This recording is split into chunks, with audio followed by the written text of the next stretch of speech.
నమస్తే, welcome to the channel మనం TV. నేను మీ పవన్ బేస్వాడ. పునర్జన్మ ఉందని భారత్లోనే కాదు, టిబెట్లోని బౌద్ధులు కూడా నమ్ముతారు. తాజాగా టిబెట్ బౌద్ధ గురువు దలైలామా రాసిన వాయిస్ ఫర్ ది వాయిస్లెస్ పుస్తకంలో ప్రస్తావించిన ఒక విషయం వార్తల్లో నిలిచింది. తన ధర్మాన్ని కాపాడేందుకు ఒకరు వస్తారని, అది కూడా చైనా బయటే తన వారసుడు జన్మిస్తాడని దలైలామా సంచలన వ్యాఖ్యలు చేశారు.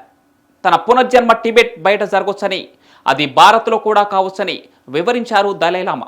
దాదాపు 6 దశాబ్దాలుగా టిబెట్ని నియంత్రణలో పెట్టుకున్న చైనా దలైలామాపై కారాలు మిరియాలు నూరుతోంది. అలాగే చైనాలోనే తన వారసుడిని గుర్తించాలని కోరుకుంటోంది. ఇక టిబెటన్ బౌద్ధుల దృష్టిలో దలైలామా తర్వాత రెండో స్థానమైన పాంచన్ లామాది విషయంలోనే చైనా వ్యతిరేకించింది. పాంచన్ లామాదిగా దలైలామా ఒక బాలుడిని ఎంపిక చేయగా, ఆ బాలుడిని కాదని చైనా వేరే బాలుడిని ఎంపిక చేసింది. ఈ నేపథ్యంలోనే ఇప్పుడు కొత్త వారసుడి ఎంపికపై ఆసక్తి నెలకొంది. పైగా తాను భారత్లో పుట్టొచ్చని దలైలామా అనటం మరింత చర్చనీయాంశంగా మారింది. అసలు ఈ దలైలామా స్టోరీ ఏంటో ఇప్పుడు చూద్దాం. దలైలామా అంటే టిబెటన్ భాషలో మత గురువు అని అర్థం. దలైలామా అనే బిరుదును టిబెటన్ బౌద్ధ మతానికి చెందిన గెలుగ్ పాఠశాల అత్యుత్తమమైన ఆధ్యాత్మిక నాయకుడికి అంకితం చేస్తారు.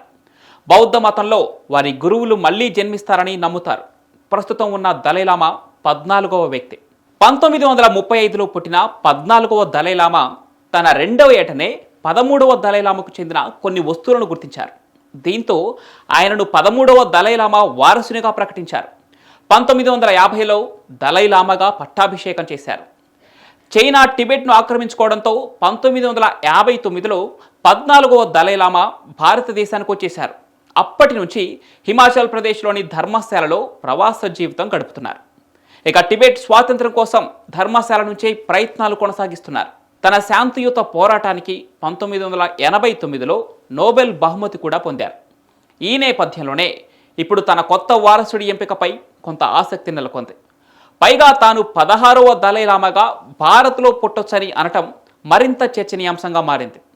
మరోవైపు వారసుడు గురించి దలైలామా చేసిన వ్యాఖ్యలపై చైనా తీవ్ర విమర్శలు చేస్తోంది.